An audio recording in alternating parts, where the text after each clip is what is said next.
Go. Okay, today we're going to talk about the mechanism of how different species breathing. Okay.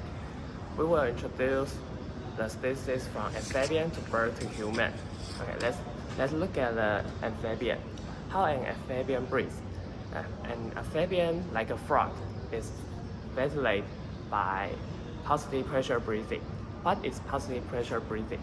It's when it need to breathe. It will lower the oral capacity, lower the flow of oral cavity. Then the air will flow in by the nostril and their mouth. After that, it will close its nostril and mouth. Then they will raise their oral capacity.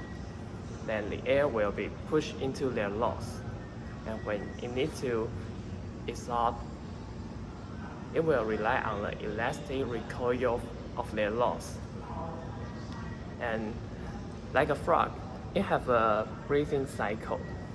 It will disrupt its breathing cycle when they puff themselves in aggressive or courtship. Okay, now let's see a bird.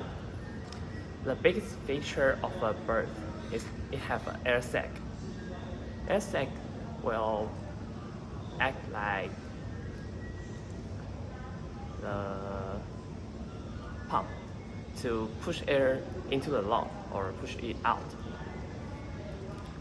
So you can see this picture, and a bird, during a bird's breath, it will have two cycles of exhalation and inhalation. The first inhalation is to let the air into the posterior air sac. Then first exhaust. The air sac contract and the air pushed into the lungs. In their lungs, they have a parabronchium. The parabronchium is like the alveoli in humans.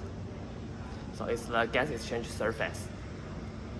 Then the second inhalation, the air will flow into the anterior air sac. Then second inhalation, the air sac contract, the air be pushed out. And the ventilation in birds is highly efficient. Why? Because during a bird's breath, the fresh air will not mix with the oxygen depleted air, and the air will flow through the lungs in only one direction. So it's highly efficient. Okay, now let's look at the mammalian. Now, mammals. Here we take human for example. A human's breath is by negative pressure breathing. What is negative pressure breathing? It's to pull air in rather than push air in. And how this function? First, the diaphragm will contract, and the rib muscle also contract. The rib cage go upper, and the diaphragm go lower. This increases the volume of your thoracic cavity. Then the pressure in your lungs will be lower. This will lead to the air flow in.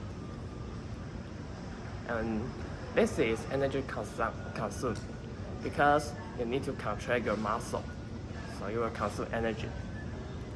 Then after exhalation, it doesn't consume energy because it's just the recoil of your muscles. And I'm going to talk about some nouns like tidal volume. Tidal volume is that the volume of air flow in during each breath. And the vital capacity is the volume that maximizes the air flow in during each breath. And the residual volume is the air left after your exhalation. Some air will